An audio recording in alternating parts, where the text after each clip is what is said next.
درود پاک کب کب کہاں کہاں اور کیسے کیسے کام آتا ہے۔ ایک بہت ہی خوبصورت واقعہ، بڑا ایمان افروز واقعہ ہے جو میں آپ کے سامنے پیش کرتا ہوں۔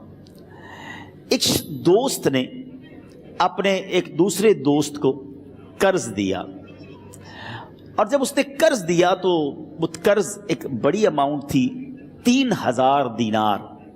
السلام علیکم دوستو، آج پھر میں حاضر ہوں آپ کی خدمت میں۔ آج ہم سنیں گے عبدالحبیب عطاری صاحب کی یہ بہت ہی خوبصورت ویڈیو، جس میں قرض لینے کے بارے میں اور درود پاک کے بارے میں انہوں نے بہت ہی خوبصورت انداز میں جو بتایا ہے۔ آئیے ہم اور آپ مل کر سنتے ہیں۔ درود پاک کب کب کہاں کہاں اور کیسے کیسے کام آتا ہے۔ ایک بہت ہی خوبصورت واقعہ، بڑا ایمان افروز واقعہ ہے جو میں آپ کے سامنے پیش کرتا ہوں۔ ایک دوست نے اپنے ایک دوسرے دوست کو قرض دیا، اور جب اس نے قرض دیا تو وہ قرض ایک بڑی اماؤنٹ تھی، 3000 دینار۔ وہ ٹائم آ گیا جب اس ٹائم وہ قرض لینے کے لیے اپنے دوست کے پاس گیا کہ بھائی مجھے میرے پیسے واپس دو، تو اس نے کہا کہ پیسے تو نہیں ہے میرے پاس، میں کولیپس ہو گیا ہوں، بزنس اب میرا ختم ہو گیا ہے، میں تمہاری رقم نہیں دے سکتا۔ اس نے ایک اور ٹائم دے دیا اسے کہ ٹھیک ہے اب اتنے وقت دنوں کے بعد میں دے دوں گا۔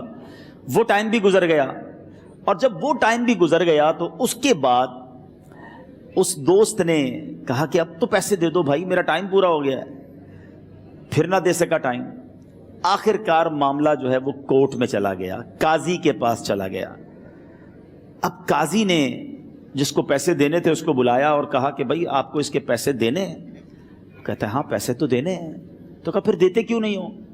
کہا پیسے ہیں ہی نہیں، کاروبار ہی ختم ہو گیا ہے، قرضہ تو لیا تھا، اب میرے پاس بچا ہی کچھ نہیں ہے۔ تو کہا اچھا اب یہ بتاؤ کہ کب دو گے، کیسے دو گے؟ اس نے کہا بس میرے پاس پیسے ہی نہیں ہیں۔ تو کہا اب تمہارے پاس 30 دن کا ٹائم ہے، 30 ڈیز میں یا تو اس کے پیسے لوٹا دو یا 30 دن کے بعد تمہیں قید کر دیا جائے گا۔ یہ شخص اب گھر آیا، پیسے تو تھے نہیں، مگر شاید علماء نے لکھا کتابوں میں، یہ واقعہ کئی بڑی بڑی کتابوں میں لکھا اور درود پاک کے فضائل کی بڑی بڑی کتابوں میں لکھا، اور اس شخص نے سوچا کہ اس نے ایک حدیث پاک پڑھی ہوئی تھی کہ جس میں یہ نبی پاک علیہ الصلوۃ والسلام نے فرمایا ہے، جس کا مضمون ہے کہ جو شخص پریشان ہو، مصیبت زدہ ہو، اسے چاہیے کہ مجھ پر کثرت سے درود پاک پڑھے، کیونکہ درود پڑھنا مصیبتوں اور پریشانیوں کو لے جاتا ہے۔ درود پاک پڑھنا چاہیے۔ اب اس عاشق رسول نے سوچا اور تو کچھ ہے نہیں، اب میں درود پاک پڑھنا شروع کرتا ہوں۔ صبح سے لے کر شام تک وہ درود پاک پڑھنے لگ گیا۔ 27 دن گزر گئے، only 3 days left، 3 دن باقی تھے قاضی کے پاس جانے میں۔ 27 دن گزر گئے درود پڑھتے پڑھتے۔ جب 28ویں رات آئی تو آنکھیں تو بند ہوئیں، مگر خواب میں اسے ایک آواز آئی، گھبراؤ نہیں، تمہارا قرضہ ادا کر دیا جائے گا، تمہارا مسئلہ سالو ہو جائے گا۔ صبح اٹھتا ہے، درود پاک پڑھ رہا ہے، مگر کہتا ہے یہ آواز سے تو مسئلہ حل نہیں ہوگا، پیغام کیا ہے اسے سمجھ نہ آیا۔ 28واں دن گزر گیا، 29ویں رات آ گئی، مگر اب آنکھیں بند ہوئیں اور قسمت جاگ اٹھی۔ نبی پاک صاحب لولاک صلی اللہ تعالیٰ علیہ وسلم خواب میں تشریف لائے، اور پیارے آقا صلی اللہ تعالیٰ علیہ وسلم نے فرمایا گھبراؤ نہیں، علی بن عیسیٰ وزیر کے پاس جاؤ، وہ تمہارا قرضہ ادا کر دے گا۔ اب یہ عاشق رسول صبح اٹھا تو ویری فریش، حشاش بشاش کہ اب تو کام ہو گیا، نبی پاک نے خواب میں آ کر بشارت دی ہے۔ مگر پھر ذہن میں سوال آیا کہ علی بن عیسیٰ کے پاس جاؤں گا تو ثبوت کیا ہے، پروف کیا ہوگا؟ میں جا کر اس کو کہوں گا کہ میرا قرضہ دے دو تو ایسے تو قرضہ نہیں دے دینا، اور میں نے اس کو کہا کہ مجھے نبی پاک نے خواب میں کہا ہے، اور اس نے اگر مجھ سے کوئی نشانی مانگی تو میں نشانی کیا دوں گا؟ آخری دن تھا، 29واں دن تھا، وہ بھی درود پڑھتے پڑھتے گزر گیا۔ 30th نائٹ آ گئی، صبح وہ دن ہے جب عدالت میں جانا ہے۔ اب اس رات پھر نبی پاک علیہ الصلوۃ والسلام خواب میں تشریف لائے، اور آقا علیہ الصلوۃ والسلام نے فرمایا کہ علی بن عیسیٰ وزیر کے پاس جاؤ، وہ تمہارا قرض ادا کر دے گا۔ کہ حضور چلا تو جاؤں گا، لیکن اگر وزیر نے مجھ سے کوئی نشانی طلب کی تو میں کیا جواب دوں گا؟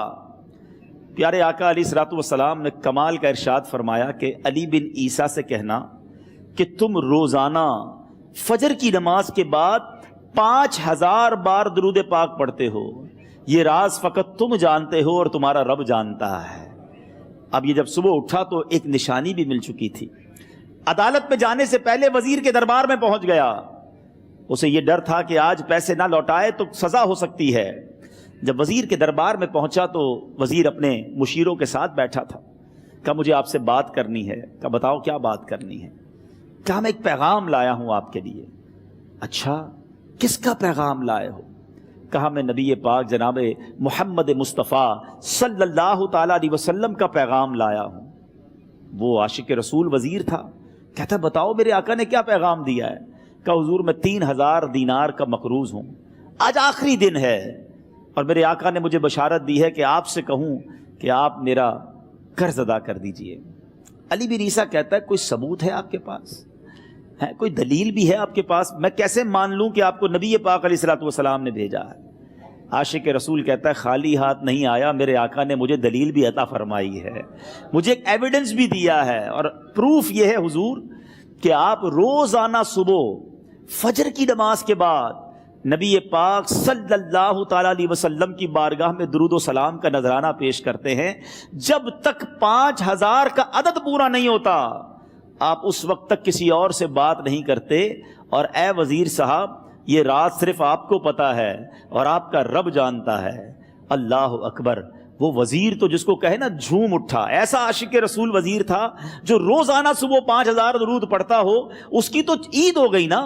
وہ کہتا ہے مرحبا یا رسول اللہ، میرے آقا نے میرے درود قبول کر لیے، اس سے بڑھ کر میرے لیے سعادت کیا ہوگی؟ اب یہ وزیر اپنی سیٹ سے اٹھتا ہے، اپنے کمرے میں جاتا ہے، تھوڑی دیر بعد واپس آ کر اس عاشق رسول کے ہاتھ میں 3000 دینار رکھ کر کہتا ہے حضور پہلے 3000 دینار تو نبی پاک کا حکم کی میں ادب سے بجا لاتا ہوں، میرے آقا نے جو حکم فرمایا یہ 3000 دینار آپ کو پیش کرتا ہوں، حضور ایک اور 3000 دینار لیجئے۔ میرے گھر آپ آئے، اتنی اچھی خبر سنائی، آپ نے قدم رنجا فرمایا، یہ 3000 اس کا نذرانہ ہے، اور ایسا کیجئے 3000 اور لیجئے، اس سے اپنے بچوں کے لیے کچھ چھوٹا موٹا کام شروع کیجئے، اور ایک وعدہ کر کے جائیے آج کے بعد زندگی میں آپ کو جب بھی کوئی کام پڑے میں آپ کا بھائی ہوں، مجھے یہ خدمت کا موقع دیجئے گا۔ اللہ اکبر! وہ مقروض جو ایک رات پہلے 3000 دینار کا مقروض تھا، ہو سکتا ہے اس کے بیک آف مائنڈ یہ بھی چل رہا ہو کہ اب شاید کل میں نے جیل میں جا کر عدالت میں جا کر گرفتاری دے کر جیل میں جانا ہے، مگر اب 9000 دینار ہاتھ میں ہیں۔ عاشق رسول جھومتا ہوا نبی پاک کی یاد میں گھومتا ہوا اب عدالت میں پہنچا۔ عدالت میں everybody expecting over there کہ آج اس نے آنا ہے اور آ کر کہنا یہی ہے کہ پیسے تو نہیں ہیں، گرفتار کر لو، مگر جا کر اس عاشق رسول نے 3000 دینار جج صاحب کے ہاتھ میں رکھ دیے۔ قاضی کہتا ہے پہلے تو یہ بتاؤ پیسے آئے کدھر سے؟ تم تو کہتے تھے غریب ہوں، تم تو کہتے تھے کاروبار نہیں ہے، ایک مہینے میں اتنی بڑی رقم کا انتظام کیسے ہو گیا؟ سبحان اللہ! اس عاشق رسول نے گویا زبان حال سے یہ کہا ہوگا کہ یہ تو کرم ہے ان کا، ورنہ مجھ میں تو ایسی بات نہیں، اتنا دیا سرکار نے مجھ کو، اتنی میری اوقات نہیں۔ اس نے وہ پورا واقعہ بھری عدالت میں سنا دیا۔ اللہ اکبر! میرے پیارے اسلامی بھائیوں ذرا سوچو پہلے زمانے میں کیسے عاشقان رسول ہوا کرتے تھے، وہ جج وہ قاضی بھی کیسا سرکار علیہ الصلوۃ والسلام کا عاشق تھا۔ اپنی سیٹ سے اٹھتا ہے، بھرے دربار میں بھری عدالت میں وہ اپنے چیمبر میں اپنے کمرے میں جاتا ہے، اور تھوڑی دیر بعد واپس آ کر اس کے ہاتھ میں بھی 3000 دینار ہیں، اور وہ 3000 دینار جو ہے وہ اس عاشق رسول کے ہاتھ میں رکھتا ہے کہ سارا ثواب علی بن عیسیٰ کیسے لے جائے، میں بھی تو نبی پاک کا غلام ہوں، میں تمہارا قرضہ میں ادا کرتا ہوں۔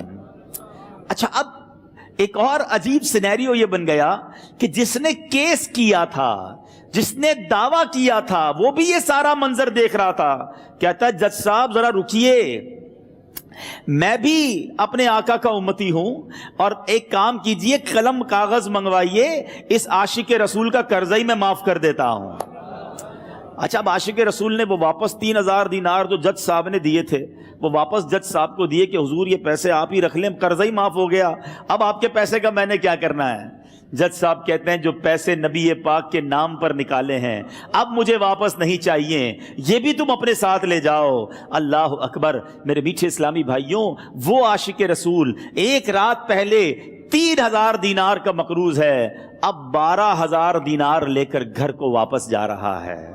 اس ایک واقعے کے اندر جو ہم سب کے لیے درس ہے، جو ہم سب کے لیے پیغام ہے، شاعر لکھتے ہیں نا، دکھوں نے تم کو جو گھیرا ہو تو درود پڑھو، دکھوں نے تم کو جو گھیرا ہو تو درود پڑھو، جو حاضری کی تمنا ہو تو درود پڑھو۔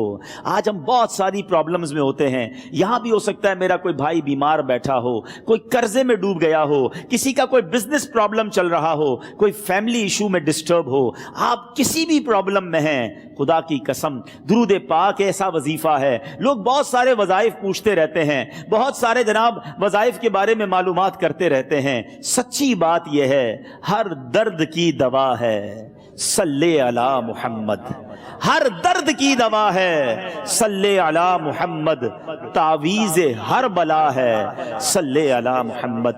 تو خدا را اپنی زندگی میں درود پاک کو شامل کر لیجئے، اور آپ بلیو کریں جب آپ نے کثرت سے درود پاک پڑھنے شروع کر دیے، آپ اپنی آنکھوں سے دیکھیں گے آپ کے پرابلم دور ہو رہے ہیں، آپ کی صحت اچھی ہو رہی ہے، آپ کے قرضے اترنے شروع ہو گئے ہیں، روزگار میں آپ کے برکت ہونا شروع ہو جائے گی، آپ کے چہرے پہ نور آنا شروع ہو جائے گا، آپ کی زبان میں اثر آنا تو دوستو یہ ویڈیو آپ کو کیسی لگی کمنٹ میں ضرور بتائیے گا، اور ایسی ویڈیو دیکھنے کے لیے ہمارے چینل کو سبسکرائب کیجئے گا اور لائک کیجئے، کمنٹ کیجئے۔ تب تک اپنا خیال رکھیے، ملتے ہیں نیکسٹ ویڈیو میں۔ السلام علیکم ورحمۃ اللہ وبرکاتہ۔